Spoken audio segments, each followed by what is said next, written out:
నమస్తే. ప్రస్తుతం మనతో పాటు సీనియర్ జర్నలిస్ట్ దాము బాలాజీ ఉన్నారు. ఆయనతో మాట్లాడదాం. నమస్తే సార్.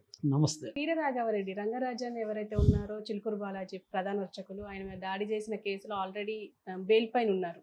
ఇప్పుడు సైన్ చేసి వస్తుంటే కండిషన్ బెయిల్ పైన సైన్ చేసి వస్తుంటే దాడి చేశారు ఒక 20 మంది కలిసి వీరరాఘవరెడ్డి మీద అని చెప్పేసి ఒక వార్త బయటకు వచ్చింది. అండ్ చిన్న చిన్న గాయాలతో బయటపడ్డారు. అసలు ఏం జరిగిందంటారు సార్? వీరరాఘవరెడ్డి ఇతను ఒక ఇంట్రెస్టింగ్ క్యారెక్టరు. హిందువుల్లోనే వీర హిందూ అని చెప్పొచ్చు. And militant Hindu. సో ఇతనికి ఈ బీజేపీ ప్రభుత్వం మీద కోపం ఉంది, చట్టం మీద కోపం ఉంది. అంటే న్యాయ వ్యవస్థ, ప్రభుత్వము, చట్టము ఇవన్నీ కూడా మారిపోవాలి అనేది, ఇతనే ఒక సపరేట్ రాజ్యము, చట్టము, రాజ్యాంగము, సిస్టము నెలకొల్పాలనేది ఇతని ప్లాన్. ఇతను బేసిక్గా ఇతని పేరు కొవ్వూరి వీరరాఘవరెడ్డి. వీళ్ళది తూర్పుగోదావరి జిల్లా అనపర్తి మండలంలో కొప్పవరం అనే గ్రామం. ఇతని భార్య కొవ్వూరి లక్ష్మీ అనూషారెడ్డి. ఇతనికి కొంత 10th క్లాస్ చదవత డిస్కంటిన్యూ అది చేశాడు. అయితే కూతురి విషయంలో అది డీటెయిల్గా చెప్పలేదు, కానీ కూతురి ఎడ్యుకేషన్ విషయంలో అతనికి ఈ ప్రభుత్వం కావచ్చు, చట్టాలు కావచ్చు న్యాయం చేయలేదు అని చెప్పి ఇతను మారాడని చెప్తారు. అతను మారడానికి ఇన్స్టిగేట్ చేసిన ప్రధానమైనది. దాంతో అతను ఏంటంటే, ఈ హిందువులకి నష్టం జరుగుతుంది ఈ దేశంలో హిందువులకి చట్టాలు ఉపయోగపడట్లేదు, ప్రభుత్వాలు కూడా హిందువుల్ని పట్టించుకోవట్లేదు. అందుకని మనం రామరాజ్యం ఏర్పాటు చేయాలి.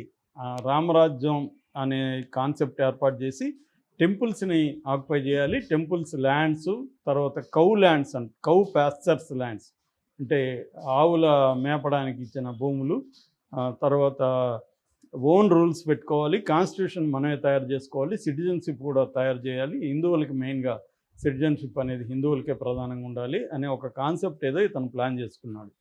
ఇతనికి ముందు నుంచి కూడా కొంత తీవ్రమైన మానసిక పరిస్థితి అంటారు. తీవ్రమైన మానసిక అంటే సైకాటిక్ బిహేవియర్ ఉన్నట్టుగా కనబడుతుంది. పారనాయియా లక్షణాలు కూడా ఉన్నాయి. పారనాయియా అంటే ఎక్కువగా ఏదో ఊహించుకోవడం. ఇతని ఒక 2 ఇన్సిడెంట్లు చెప్తే మనకి ఇతని మానసిక పరిస్థితి అర్థమవుతుంది. ఒకటి, ఒక సిఐకి ఫోన్ చేసి, నేను వెస్ట్ గోదావరి జిల్లా కలెక్టర్ని అరెస్ట్ చేశాను, నువ్వు రా, నువ్వు వచ్చి తీసుకెళ్ళు అని ఫోన్ చేశాడు. సిఐకి ఫస్ట్ మర్యాదగా మాట్లాడాడు. ఆడియో బయటకు వచ్చింది.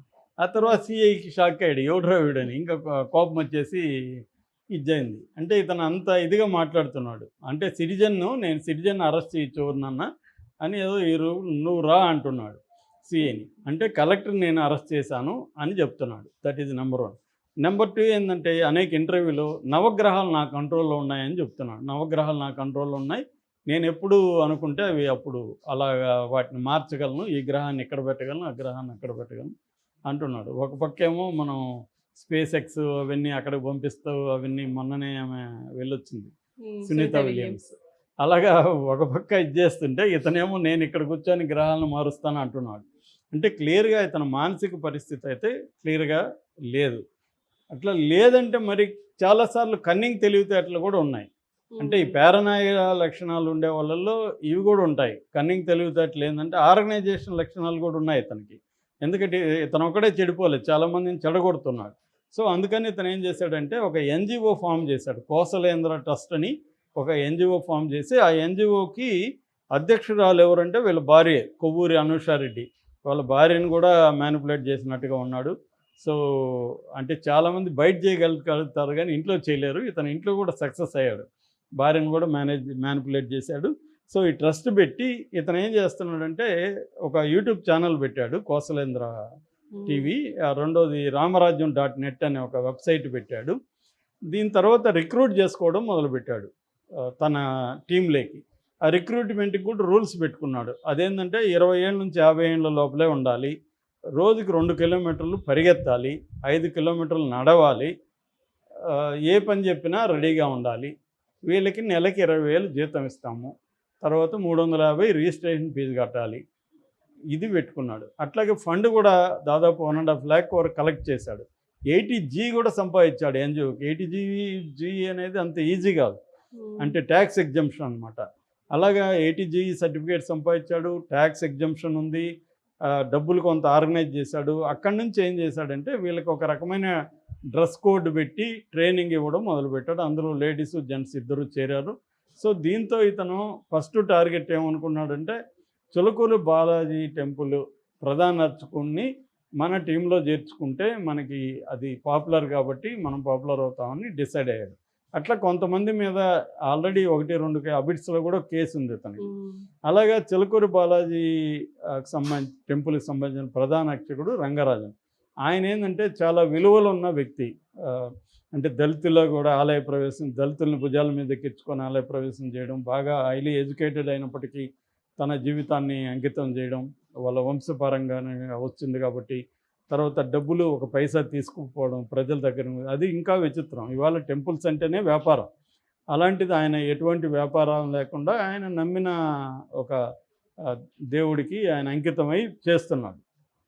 ఆయన్ని పోయి ఆయన మీద ఎవరన్నా దాడి చేయాలనిపిస్తుందా? ఆయన్ని చూస్తే ఆయన మీద కూడా వీడు దాడి చేశారంటే మెంటల్ స్టెబిలిటీ గురించి మనం ఆలోచించాలి. సో అక్కడ పోయి ఇష్టం వచ్చినట్టు మాట్లాడి ఆయన అరెస్ట్ చేశాడు. ఆయన భయపడి కొంత 2-3 రోజులు సైలెంట్గా ఉండిపోయి ఆ తర్వాత ఆయనకి ధైర్యం వచ్చి బయటికి తీసుకొచ్చారు. దీంతో సీఎం రేవంత్ రెడ్డి దిగారు, అటు పవన్ కళ్యాణ్ లాంటి వాళ్ళు కూడా ఖండించారు. దాంతో ఇతన్ని అరెస్ట్ చేసి బిఎన్ఎస్ చట్టం కింద ఇతని మీద 189, 330, 383, 308, 115, 351, 352 ఇలాగ రకరకాల ఒక 10 సెక్షన్ల వరకు పెట్టేశారు. అంటే అన్లాఫుల్ అసెంబ్లీ, తర్వాత కాజింగ్ హర్ట్, తర్వాత ఎక్స్టార్షను, ట్రెస్పాసింగు, క్రిమినల్ ఇంటిమిడేషను, ఈ సెక్షన్ల కింద కేసులు పెట్టారు. మొత్తానికి బెయిల్ అయితే వచ్చేసింది. అయితే కోర్టు ఇతనికి ఏంటంటే కండిషన్ బెయిల్ ఇచ్చింది మైనాబాద్లో. ఈ కేసు గురించి కూడా ఎక్కడ మాట్లాడొద్దని చెప్పింది. మైనాబాద్లో ఇతను మొన్న సంతకం చేసి వస్తూ ఉంటే టీ స్టాల్ దగ్గర ఆగితే 20 మంది వచ్చి గుర్తు తెలియని వ్యక్తులు వచ్చి అటాక్ చేసిపోయారనేది ఇప్పుడు మళ్ళీ ఇతను వెళ్ళి మైనాబాద్లో కేసు పెట్టాడు. ఆ మధ్య కూడా ఒక ఇంటర్వ్యూలో చూసా, రంగరాజన్ నా టార్గెట్ అతను వదిలిపెట్టమని మాట్లాడుతున్న ఇది కూడా ఉంది. అందుకని రంగరాజన్ ఎవరు అడిగితే కూడా నేను కూడా సిద్ధంగా ఉన్నాను, భగవంతుడు ఇచ్చే ఎలా ఉంటే అలా ఉంటుందని ఆయన కూడా మాట్లాడిన వీడియో కూడా బయటకు వచ్చింది. అంటే ఇతను ఇప్పుడు ఎప్పుడైనా కూడా ఇలాంటి వ్యక్తులకి అభిమానులు కూడా బలంగా ఉంటారు. ఎవడైనా ఒక పిచ్చి పీక్స్లో ఉంటే వాడికి ఫాలోయింగ్ బ్యాచ్ కూడా బలంగా తయారవుతారు. అందులో రెండోది ఎవరు పాపులర్ అయినా వాళ్ళకి కొంత అభిమాన గణం ఏర్పడతారు. అందువల్ల ఇతనికి అభిమానుల సంఖ్య ఇంకా పెరిగినట్టుగా తెలుస్తుంది. డబ్బులు ఇచ్చే వాళ్ళ సంఖ్య కూడా పెరిగింది. అయితే హిందూ సంఘాలు కూడా దీన్ని ఖండించాయి. ఇక్కడ బీజేపీ కానీ, బీజేపీకి సంబంధించిన ఆర్ఎస్ఎస్ కానీ, ఎందుకంటే వాళ్ళకి ఇబ్బందిగా మారింది. ఇతను వాళ్ళ కంట్రోల్లో కూడా లేడు. ఎవరైనా కూడా హిందూ సంఘాలు ఫైనల్గా బీజేపీ, ఆర్ఎస్ఎస్ కంట్రోల్లో ఉండాలి. లేకపోతే వాళ్ళు అనుకున్నట్టు జరగదు. వాళ్ళకి ఏంటంటే